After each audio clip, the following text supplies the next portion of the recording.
하나님의 말씀은 신약성경 마가복음 4장 26절부터 34절까지의 말씀입니다.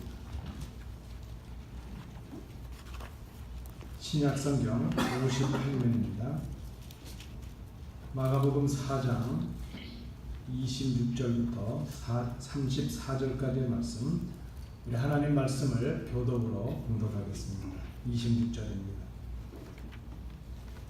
또 이르시되 하나님의 나라는 사람이 씨를 땅에 뿌림과 같으니 그가 밤낮 사복계와 함중에 씨가 나서 자라되 그렇게 그에게는 들어가지 못하느니라. 땅이 스스로 열매를 맺되 처음에는 싹이요 다음에는 이삭이요 그 다음에는 이삭의 충실한 곡식이라. 내가 이르는 곧 낫을 내나니 이는 주제가 알 것이라. 또 이르시되 우리가 하나님의 나라를 어떻게 비교하며 또 무슨 비유로 나타낼까? 대신하나와 같으니 땅에 잠실 때에는 하나님 무엇이보다 작으시고 심긴 후에는 자라서 모든 풀보다 커지며 큰 가지를 내나니 공중의 새들이 그 그늘에 깃들일 만큼 되느니라. 예수께서 이런 말을 비유하고 말하시는 대로 말씀하시되 함께 읽겠습니다. 비유가 아니면 말씀하지 아니하시고 다만 혼자 계실 때에 그 제자들에게 모든 것을 해석하시더라. 아멘.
말씀은 주님께서 주신 하나님의 나라에 관한 두 가지 비유의 말씀을 담고 있습니다. 첫 번째 비유의 말씀은 밭에 뿌리운 씨가 어떻게 성장해서 결실을 맺을 수 있는가 하는 것입니다. 두 번째 비유의 말씀은 작은 겨자씨가 자라나서 얼마나 풍성한 결실을 맺게 되는가 하는 것을 이제 말씀으로 합니다. 이 말씀의 내용은 결국 이 비유를 통해서 하나님의 나라의 특성을 말씀하는 데 있습니다. 하나님의 나라는 밭에 뿌리운 씨가 저절로 성장해서 결실을 맺는 것과 같다 하는 것입니다.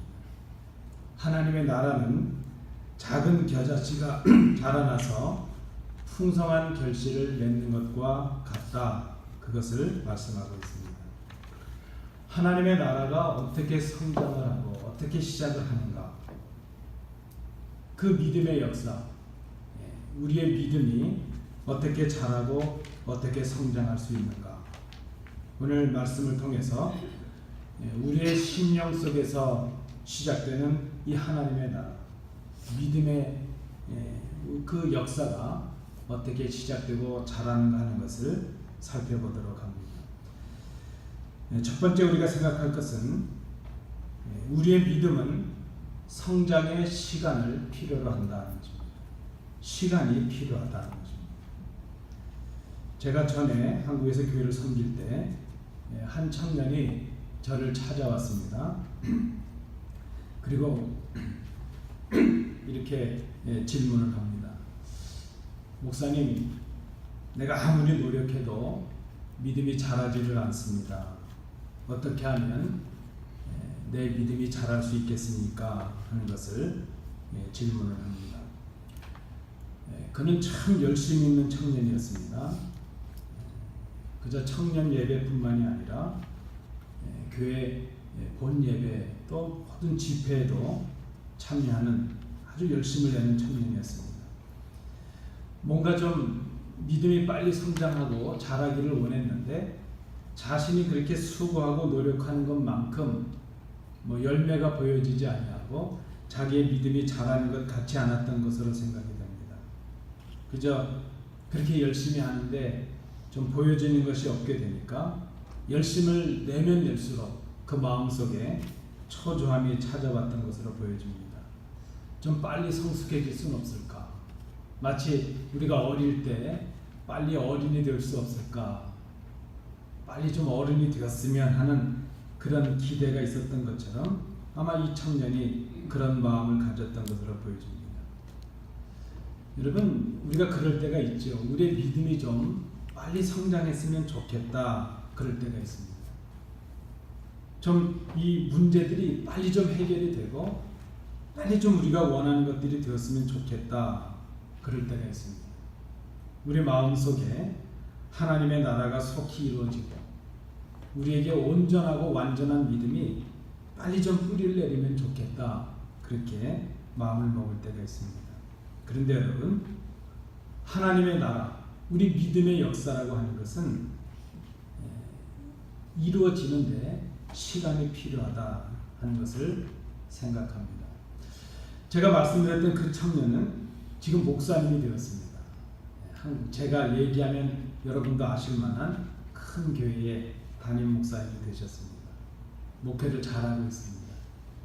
그저 늘 조급해하고 그저 어떻게 하면 믿음이 성장할 수 있을까 늘 고민했던 그 모습이 눈에 선합니다. 여러분, 저는 아직 오래 살진 않았지만 그 어른들 말씀 중에 그럴 때가 있습니다. 시간이 가면 된다. 좀 우리가 어려움을 당하거나 힘든 일이 있을 때 시간이 필요하다. 시간이 약이다. 그런 말씀들 하십니다. 저는 제가 좀 어릴 때는 어른들이 그런 말씀 하시면 그게 참 무책임하게 보여졌습니다. 참 할 말이 없어서 저런 말씀 하시나. 뭘 시간이 가야 해결돼, 우리가 해결해야 해결이 되지, 그렇게 생각할 때가 많았습니다. 그런데 제가 지금 와서 이렇게 보면요, 시간이 해결하는 것들이 많습니다. 시간을 필요로 하는 것들이 많은 것을 생각합니다. 특별히 우리 믿음의 역사가 그렇고 하나님의 나라의 역사가 그렇습니다. 우리 교회의 역사가 그렇다는 거죠. 시간을 필요로 하는 것들이 많이 있습니다. 오늘 우리가 이 비유의 말씀을 통해서 배우는 하나의 원칙과 법칙이 바로 그것입니다. 하나님 나라, 우리 믿음의 역사는 그 믿음이 성장하기 위해서는 시간을 필요로 한다 하는 것입니다. 씨가 밭에 뿌려지면 싹이 나고 열매가 맺기 위해서는 시간이 필요하다는 것입니다. 말씀의 씨가 우리의 심령의 밭에 뿌려지면 그 말씀이 씨앗이 되어서 우리에게 싹이 태어나고 이삭이 맺히고 열매가 맺히기까지는 성장을 위한 그 과정에 시간이 필요하다 하는 것입니다. 우리 자녀들을 보시는데요. 우리 자녀들이 좀 빨리 컸으면 좋겠죠. 그런데 어느 순간이 되면 자녀들이 안 컸으면 좋겠다 하는 마음이 또 들기도 하죠. 우리 자녀들을 바라보면서 우리 부모님들이 만감이 교차하시지만 시간이 걸리는 것이죠. 그 시간의 과정 속에 아플 때도 있고 열이 날 때도 있고 좀 건강할 때도 있었지만 나약할 때도 있고 그 모든 시련과 역경을 거친 후에 열매가 맺혀지는 것입니다. 우리 집사님들, 우리 성도들 가정에도 이렇게 뒷뜰에 뭐 심으셔서 이렇게 뜯어 드시는 분이 많이 계시죠. 지난 주간에 우리 집사님 한 분이 저에게 봉지에 뭘 이렇게 담아서 오셨습니다. 집사님 이게 뭡니까? 그랬더니 부추입니다. 내가 키운 건데 이거 목사님 드리려고 따왔습니다. 제가 그거를 받고 나서 좀 마음이 뭉클하더라고요. 제가 만약에 뉴저지에서 부추 한 봉지를 받았으면 그렇게 뭉클 안 했을 거예요. 근데 우리 동네에서 그 부추 한 봉지를 받았는데 제가 뭉클해요. 얼마나 더웠을 텐데 이거 뜯으시느라고. 제가 보니까 손질을 다 해보셨어요. 목사님 잘 드시고 건강하시라고 뜯어왔다고. 그 봉투 하나가 예사롭지 않습니다. 부추만큼이.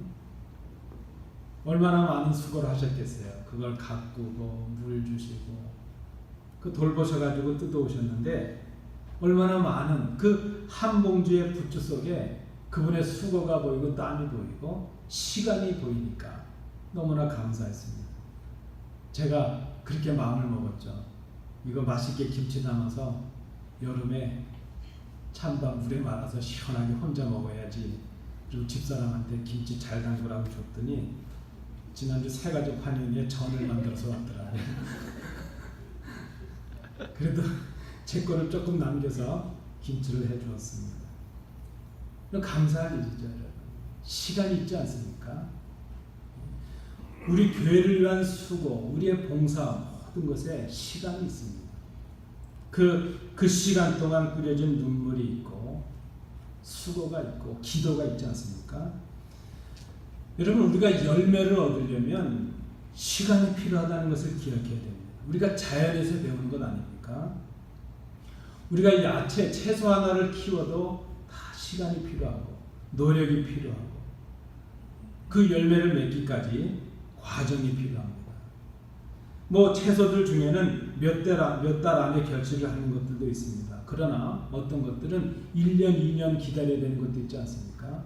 제가 뉴저지에 있는데 어떤 권사님께서 목사님들은 목을 많이 쓰니까 목이 건강해야 된다고 더덕을 좀 키워서 드시면 어때요? 하면서 씨앗을 주시겠다고 키우랍니다. 그래서 제가 저는 그거 키우면 다음 달부터 먹는 줄 알았죠. 여러분 아세요? 더덕은 한 3년을 키워야 먹는 겁니다. 그런 게 많죠. 인삼도 그렇고 좋은 것일수록 인삼도 한 6년은 돼야 쓰잖아요.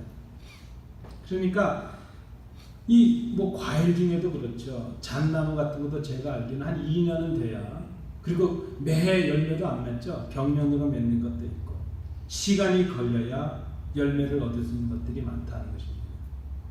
믿음의 열매가 그렇다는 것입니다. 하나님의 나라의 역사가 성장을 위한 시간이 필요하다는 것입니다. 우리는 우리의 시간을 생각하죠. 그저 우리가 원하는 때 이것도 돼야 되고 저것도 돼야 된다 생각하지만 믿음의 역사, 하나님의 나라의 역사는 하나님이 정하실 때가 있는 것입니다. 하나님의 때가 되면 이루어지는 것이죠. 오늘 본문 말씀에도 보면 28절 말씀에 보시면 그런 말씀이 나타납니다. 열매를 맺기까지의 시간이 필요했고 과정이 필요하다는 것입니다.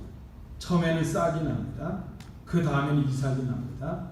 그 다음에는 그 이삭에 충실한 열매가 열립니다. 열매가 익으면 때가 되어서 추수를 하게 됩니다. 이것은 우리가 자연에서 배우는 법칙입니다.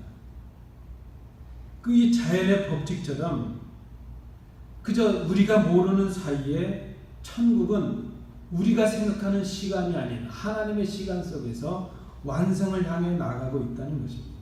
오늘 본문에도 보면 농부는 그 씨앗을 뿌려놓고 그저 일상적인 삶을 살아갑니다. 낮을 맞이하고 밤을 맞이하고 그렇게 살아갑니다. 그러나 하나님의 역사는 하나님의 시간표대로 진행되고 있는 것을 봅니다. 우리가 모르는 사이에 그저 우리는 뭐가 안 되는 것 같고 우리 계획대로 안 되는 것 같고 다 일이 어그러지는 것 같고 그렇지만 믿음의 역사, 교회의 역사, 하나님 나라의 역사는 하나님의 계획대로 이루어져 가고 있다는 것을 우리가 생각해야 됩니다. 우리가 많은 수고를 하면서도 낙심하는 이유가 어디 있습니까? 우리가 원하는 때에 뭐가 되지 않는 것 같고 보여지지 않는 것 같아서 실망할 때가 있습니다. 그러나 여러분 수고하면서 실망하지 말아야 됩니다. 왜 그렇습니까? 지금 우리 눈에 잘 안 보이는 것 같지만 하나님의 계획대로 하나님의 나라의 역사, 우리 믿음의 역사가 진행되고 있다는 것입니다. 곧 때가 되면 열매를 맺고 우리가 추수를 하게 될 것이기 때문입니다. 열매를 맺기까지 우리는 하나님의 그 신실하신 하나님의 능력을 의지하고 우리의 믿음이 자라고 있고 하나님의 나라가 우리 가운데 자라고 있다는 것을 의심치 말고 믿어야 된다는 것입니다. 여러분 기억하십시오. 우리가 이 비유를 통해서 배우는 신령한 추수의 법칙 첫 번째입니다. 우리의 믿음, 하나님 나라의 역사는 성장을 위한 시간을 필요로 한다는 것입니다. 두 번째 우리가 생각하는 법칙 또 한 가지는 우리의 믿음은 하나님이 자라게 하신다는 것입니다. 오늘 본문에 보면 농부가 한 일이 무엇입니까? 그저 알맞은 장소에 햇빛이 좋은 장소에 씨를 뿌린 일, 그것이 농부가 한 일입니다. 그 농부는 결코 씨를 자라게 할 수는 없습니다. 농부는 싹을 나게 할 수도 없습니다. 물론 농부는 부지런히 일을 할 것입니다. 밭을 갈고 김을 메고 많은 수고를 할 것입니다. 그러나 여러분, 농부가 아무리 많은 수고를 한다 할지라도 그 심겨진 씨앗이 썩고 그 씨앗 속에서 싹이 트고 이것은 농부가 하는 일이 아니라는 것입니다. 저는 가끔 병원을 가서 우리 성도들을 뵐 때 제가 병원에 가서 신방을 할 때마다 그런 생각을 합니다. 또 그런 기도를 하죠. 그런 권면을 합니다. 성도님, 의사가 고치는 것이 아니고 하나님이 고치십니다.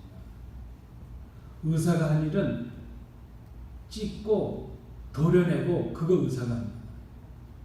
그러나 그 찢겨진 살에서 진액이 나와서 살이 붓고 살이 돋아오고 아물고 이것은 의사가 하는 일이 아닙니다.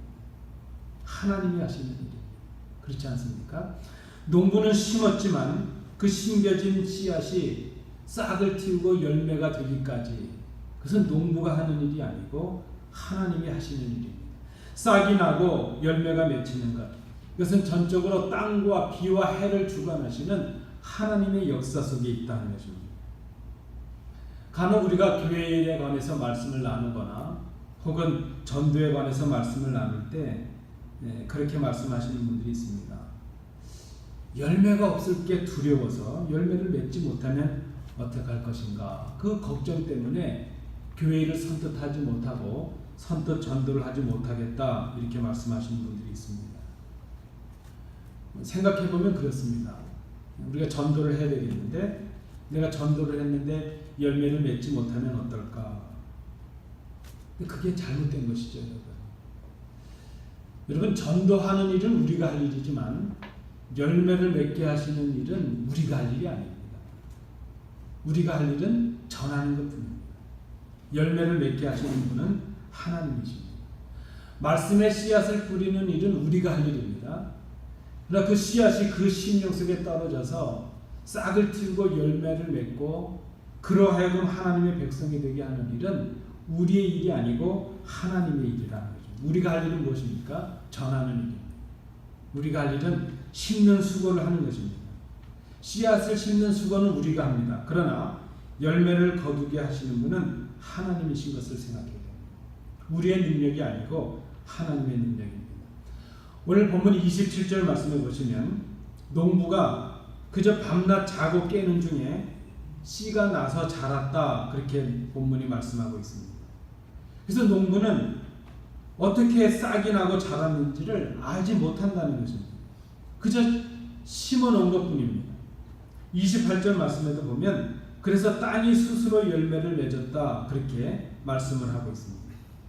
물론 이 열매를 맺기까지 사람의 수고가 필요하지 않았다, 사람이 수고하지 않았다, 농부가 수고하지 않았다, 그것을 말하는 것이 아닙니다. 농부가 뿌리는 수고를 했고 가꾸는 수고는 했지만 그 씨앗이 변해서 열매가 되게 하는 것, 그것은 농부의 능력이 아니고 땅에 의해서 저절로 된 것이라는 것이죠. 그런데 우리가 저절로 되었다는 이것은 사실 하나님의 능력인 것을 우리가 생각합니다. 비록 인간에 의해서 김을 메고 경작하는 일이 진행되기는 하지만 그것이 씨앗을 결실케 하는 결정적인 힘은 될 수 없다는 것입니다. 여러분 잘 아시는 고린도전서 3장 6절 말씀에도 보면 사도 바울이 말씀합니다. 나는 심었고 아볼로는 물을 주었을 때 오직 자라게 하시는 이는 하나님뿐입니다. 여러분 우리가 이것을 잘 생각해야 됩니다. 하나님 나라의 역사, 우리 믿음의 역사는 우리의 능력으로 이루어지는 것이 아니라 하나님의 능력으로 자란다는 것입니다. 교회 역사도 그렇습니다. 우리가 할 일은 그저 그 하나님의 능력을 의지하고 수고하는 것, 하나님의 능력을 의심치 말고 하나님께서 자라게 하시고 하나님께서 열매를 맺게 하실 것을 믿고 우리의 수고를 감당하는 것, 그것이 바로 믿음의 역사요 교회의 역사인 것을 생각해야 됩니다. 시편 128편 1절 2절 말씀에 여호와를 경외하며 그 도에 행하는 자마다 복이 있도다. 내가 내 손이 수고한 대로 먹을 것이라. 내가 복되고 형통하리로다 말씀합니다. 저는 이 시편 128편의 말씀을 참 좋아합니다. 그 중에 내 손이 수고한 대로 먹으리라. 여러분 저랑 한번 따라해 주실까요? 수고한 대로 먹으리라. 수고한 대로 먹으리라. 이게 얼마나 복인지 모릅니다. 여러분 우리는 수고하면 다 먹는 세상을 살아가고 있나요? 그렇지 못합니다. 지금 얼마나 많은 분들이 수고하는데 어려움을 당합니까? 가정에, 우리 기업에 수고하지 않아서 간절함이 없어서 고통을 당하는 게 아닙니다. 수고해도 실패할 수 있고 수고해도 낙심할 수 있고 수고해도 빼앗길 수 있는 세상을 우리가 살아가고 있습니다. 그런데 수고한 대로 먹게 하시는 것, 그것이 하나님의 크신 복인 것을 생각합니다. 이 하나님의 능력을 의지하는 것, 이것이 바로 믿음의 역사라는 것입니다. 하나님께서 잘하게 하십니다. 하나님을 향한 전적인 신뢰와 믿음을 가지고 우리가 수고해야 됩니다. 교회를 위해서 수고하고 우리 가정과 기업을 위해서 수고하면서 의심하지 말아야 됩니다. 하나님께서 때가 되면 자라게 하시고 거두게 하신다 하는 것을 생각해야 됩니다. 우리가 생각하는 신령한 추수의 법칙 두 번째입니다. 우리의 믿음, 하나님 나라의 역사는 하나님께서 자라게 하신다 하는 것입니다. 이제 세 번째입니다. 오늘 본문을 통해서 생각하는 신령한 추수의 법칙 세 번째는 믿음의 열매를 얻기 위해서 우리가 농부처럼 소망을 가져야 된다 하는 것입니다. 여러분 소망을 가지시는 복된 성도들 되시기 바랍니다. 대학생 때 저는 그 농촌 봉사 활동을 한 경험이 여러 번 있었습니다. 또 교회에서 교육자 생활하면서 특별히 청년들을 섬길 때도 여름에는 주로 봉사 활동을 가고 겨울에는 신앙 훈련을 위한 수련을 했던 그런 경험들이 있었습니다. 여러 지역을 가본 적이 있었습니다. 그런데 한 번은 제가 경주 근처에 바닷가 쪽으로 강포라는 곳이 있는데 그곳에 가서 거의 한 달 반 정도를 봉사를 했던 그런 경험이 있습니다. 그때를 생각하면 그때 제가 가졌던 그 기분이 무엇인가 하면요, 참 지겹다 하는 생각이었습니다. 봉사를 하러 자원하는 마음으로 가긴 갔지만 참 힘들었던 그런 경험이 있습니다. 제가 그곳에서 봉사하다가 낫에 벼서 여기를 열 몇 반을 꼬맸던 손가락이 지금도 이렇게 하면 애리죠. 그 벼서 다쳤던 경험도 있고, 그래서 그 잊혀지지 않는 그런 것입니다.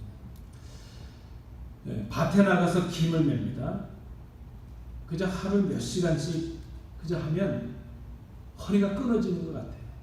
근데 그런 일들을 하루 종일 하셔야 돼요. 농부들은, 농사 짓는 분들은. 아까 제가 우리 집사님 말씀드렸지만 우리 텃밭에다가 좀 채소 가꾸는 일도 보통 힘드신 게 아니죠. 근데 이 농사를 한다는 건 참 힘든 일이에요. 가끔 뭐 그런 얘기 하시는 분들 있어요. 할 일 없으면 농사나 하지. 와, 농사나 하지? 그거 얼마나 힘든지 모르겠어요. 그저 그 일꾼들이 다 떠나고 노인들밖에 없는 그 동네에 가서 이 젊은 청년들이 일을 하는데 정말 고단하고 힘듭니다. 밭을 하나씩 맡아서 그저 여러 날 수고해서 김을 내서 이제 끝났네 하고 돌아보면 풀들이 또 돋아나 있어요. 돌아선 날부터 다시 거꾸로 가야 돼요. 그 일이 반복이 되는 겁니다. 누구 하나 알아주는 일도 아니고요. 뭐 그렇게 표현하는 일도 아니고 그저 농사 짓는 분들, 특별히 시골에서 농사 짓는 분들 참 힘들고 고생이 많구나 그런 생각을 해보았습니다. 소망이 없는 것 같습니다. 그저 매일매일 똑같은 일이 다람쥐 쳇바퀴 돌듯이 그렇게 돌아갑니다. 새벽부터 밤늦게까지 일을 해도 끝도 없고 끝이 나지 않는 일을 그렇게 해나갑니다. 일하다 자고 자다가 일하고 그렇습니다.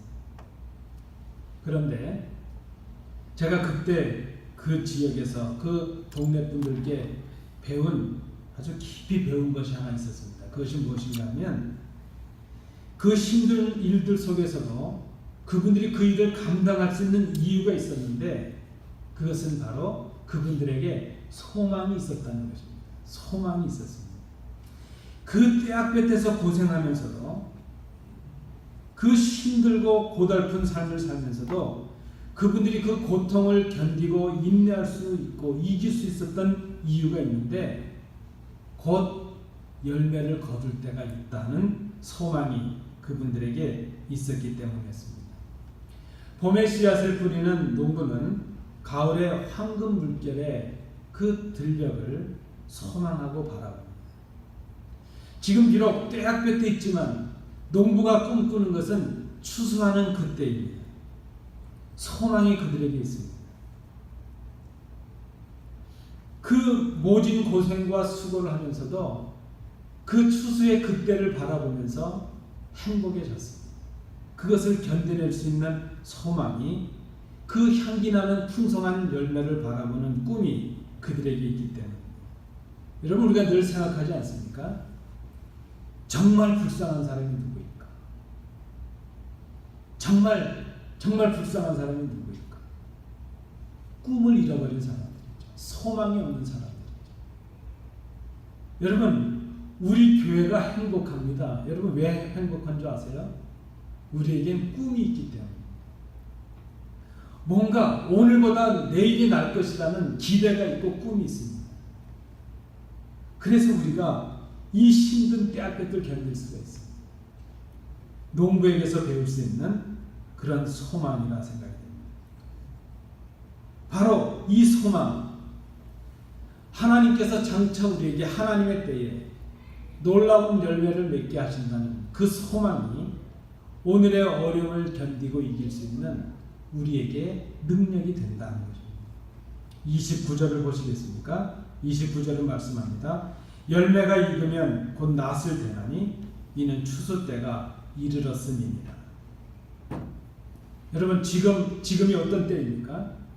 우리가 뿌리는 때입니까? 지금 이제 그 뜨거움을 견뎌야 되는 때입니까? 우리가 지금 어떤 때에 있든지 우리가 기억하고 소망해야 될 것은 곧 하나님께서 우리로 하여금 열매를 거두게 하신다는 거죠. 씨를 뿌린 농부는 실망하지 않습니다. 씨를 뿌린 농부는 여름의 수고를 마다하지 않습니다. 왜 그렇습니까? 열매를 거두는 그 가을의 소망이 그에게 있기 때문입니다.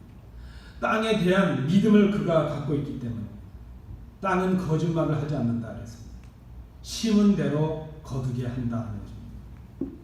씨를 뿌려놓고 농부는 전적으로 그 모든 것을 하나님께 맡기고 하나님께서 거두게 하실 그 가을을 꿈꾸면서 오늘을 인내할 수 있는 오늘의 이 고난과 모진 역경을 참아내는 능력을 발휘하고 소망이 있기 때문이라는 것입니다. 농부가 그렇게 땅에 대한 믿음을 가지고 열매를 거두는 그 추수의 날을 기대하는 것처럼 하나님의 백성들이 바로 그렇다는 것입니다. 우리 하나님의 자녀된 우리들 역시 하나님의 나라에 대한 믿음과 확신을 가져야 됩니다. 우리가 씨앗을 뿌려놓고 지금 씨앗이 나지 않는다고 낙심할 일이 아닙니다. 씨앗을 뿌려놓고 이 씨앗을 가꾸기 위해서 수고해야 되고 노력해야 되고 이 모진 일들을 참아야 된다는 것 때문에 낙심할 일이 아니라는 것입니다. 잠시 후면 하나님의 그 영광스러운 열매를 거둘 때가 우리에게 임한다는 것입니다. 지금은 보이지 않습니다. 겨자씨처럼 지금 하나님의 나라의 역사와 믿음의 역사가 보여지지 않습니다. 미비합니다.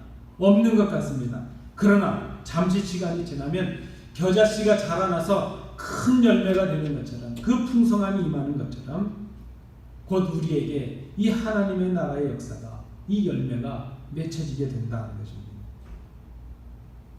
복음의 씨를 뿌리고 하나님 나라 확장을 위해서 일하는 것, 이것은 우리가 할 일이지만 그 하나님의 나라를 완성시키고 우리의 믿음의 역사를 완성시키고 우리로 하여금 열매를 거두게 하시는 분은 하나님이시라는 것을 우리가 이 비유를 통해서 배워야 될 것입니다. 주님은 이 비유의 말씀을 마치시고 난 후에 33절과 34절 말씀을 통해서 왜 이렇게 비유로 말씀하시는가 하는 것을 우리에게 말씀해 주십니다. 33절, 34절 말씀을 보시면 주님께서 비유로 말씀하시는 이유를 말씀하십니다. 첫 번째 이유가 무엇인가 하면 말씀을 들은 사람들이 쉽게 알아듣게 하시기 위함이라 그랬습니다. 그래서 주님은 비유로 말씀하실 때에 우리가 늘 경험할 수 있는 일상의 삶 속에서 경험된 것들을 통해서 말씀하십니다. 그런데 주님께서 비유로 말씀하시는 또 다른 이유가 있습니다. 그것이 무엇인가 하면 어떤 사람들에게는 알지 못하게 하시기 위함이라 하는 것입니다. 그래서 주님께서 똑같은 비유의 말씀을 주셨는데 두 가지 상이한 결과를 가져옵니다. 듣는 자에 따라서는 바로 깨닫고 순종하는 사람이 있는 반면에 듣기는 들었는데 깨닫지 못하고 그래서 그 말씀에 순종하지 못하는 이 다른 결과가 나타나게 된다는 것입니다. 여러분, 우리가 이 말씀을 좀 심각하게 생각해야 될 것입니다. 매주일 우리가 주예전에 올라와서 말씀을 듣습니다. 말씀의 사건이 일어납니다. 말씀이 우리에게 선포됩니다. 그런데 이 말씀이 들려지는 이 말씀의 사건이, 말씀 선포의 사건이 우리를 구분하는 심판의 기능이 있다는 것입니다. 매주 이 사건이 일어나고 있습니다. 말씀을 들으면서도 깨닫지 못하는 사람들은 하나님의 말씀을 통한 회개와 순종을 거절하는 사람들이 됩니다. 그 자체로 말씀이 들려지는 순간에 말씀을 거역하고 거절하는 심판을 받게 되는 것입니다. 반대로 말씀을 들을 때마다 이 말씀을 깨닫고 말씀을 통하여 자신의 뜻을 하나님께 순종하며 예수의 뒤를 따르고 하나님의 나라에 참여하는 사람들이 있습니다. 말씀이 들려질 때마다 우리는 이 선택의 갈림길에 서 있습니다. 그저 한 시간의 예배, 한 시간의 설교로 주어지지만 여러분이 이 들려지는 말씀을 쉽게 생각하셔서는 안 됩니다. 이 말씀이 지금 우리 앞에 결단을 요구하는 선택의 기준이 되고 있다는 것입니다. 이 말씀을 통해서 우리에게 심판의 잣대가 주어지고 있다는 것입니다. 말씀을 듣고 깨닫는 자가 있는 반면에 말씀을 듣고도 깨닫지 못하여 순종하지 못하는 사람들로 구별이 되고 있다는 것입니다. 오늘 주님께서 말씀하시는 하나님 나라에 관한 비유의 말씀, 이 말씀도 우리에게 두 가지 선택의 길을 제시하고 있습니다. 하나님의 말씀을 깨닫고 순종의 길을 걸어갈 것인가, 아니면 하나님의 말씀을 깨닫지 못해서 거역하는 길을 걸어갈 것인가. 우리가 이 말씀을 들으면서 스스로를 돌아볼 수 있어야 될 것입니다. 오늘 말씀을 통해서 우리는 신령한 추수의 법칙을 배웁니다. 그것은 이 땅의 농부의 수고와 마음을 통해서 배울 수 있는 것들입니다. 우리는 우리의 믿음을 위해서, 우리의 가정과 교회를 위해서 씨앗을 뿌리는 수고를 해야 될 것입니다. 봉사의 씨앗을 뿌리고 헌신의 씨앗을 뿌리고 무엇보다도 사랑의 씨앗을 뿌리고 말씀의 씨앗을 뿌려야 될 것입니다. 그런데 여러분, 그 씨앗을 뿌렸다면 뿌린 것 때문에 실망하지 말아야 된다는 것입니다. 씨앗을 뿌리고 아직 열매가 없다는 것 때문에, 시간이 걸린다는 것 때문에 낙심하지 말자 하는 것입니다. 성도들은 복음을 눈물로 심는 사람들입니다. 우리가 눈물로 심으면 하나님께서 곧 기쁨으로 거두게 하실 것입니다. 우리가 심는 이 수고를 감당했다면 낙심하기 전에 오늘 신령한 추수의 법칙을 통해서 주님의 말씀을 통해서 깨달아야 될 것이 이것입니다. 자라게 하시는 분이 하나님이시라는 것을 기대하자. 하나님의 시간대로 시간이 필요하다는 것을 깨닫자 하는 것입니다. 하나님께서 자라게 하시고 하나님께서 열매를 맺게 하신다는 것을 의심치 말자 하는 것입니다. 그리고 장차 우리로 하여금 놀라운 열매를 거두게 하실 것을 소망 중에 바라보자 하는 것입니다. 농부가 씨앗을 뿌려놓고 그 모진 여름의 떼약보 속에서 가을의 들리력을 소망으로 바라보는 것처럼 우리가 장차 거두게 하실, 우리 교회를 통해서 이루실, 우리 가정과 우리를 통해서 이루실 하나님의 나라의 역사, 믿음의 역사, 그 풍성한 열매의 역사를 소망 중에 바라보자. 오늘 떼약볕 속에서 가을의 들녘을 바라보는 성도들, 그때 우리는 하나님의 은혜로 오늘 우리가 눈물로 뿌린 이 씨앗의 풍성한 열매를 그날 거두게 될 것입니다. 하나님의 역사가 우리에게 임하게 될 것입니다. 오늘 비유를 통해 주신 이 신령한 추수의 법칙, 이 말씀 앞에 하나님의 은혜를 기억하고 순종의 길을 걸으시는 복된 성도들 되시기 바랍니다. 우리의 눈물의 수고를 오늘 인내하고 내일의 꿈으로 소망 중에 바라보실 수 있는 복된 성도들, 복된 교회 되수시길 바랍니다. 기도합니다. 은혜로우신 아버지 하나님, 오늘 비유를 통해 주시는 주님의 말씀을 듣습니다. 그리고 우리가 이 말씀 앞에서 순종하고 주님의 말씀대로 살아갈 것을 결단합니다. 우리가 교회를 위하여 수고하고 뿌린 모든 눈물의 씨앗들, 사랑의 씨앗들, 봉사의 씨앗들, 이 모든 씨앗들이 장차 주실 하나님의 때에 놀라운 열매가 될 것을 소망 중에 바라볼 수 있는 저희들이 되게 하여 주옵소서. 그래서 오늘의 눈물을 참아내고 내일의 기쁨을 얻을 수 있는 복된 교회, 복된 성도들 되게 하옵소서. 예수님 이름으로 기도하옵나이다. 아멘. 주신 말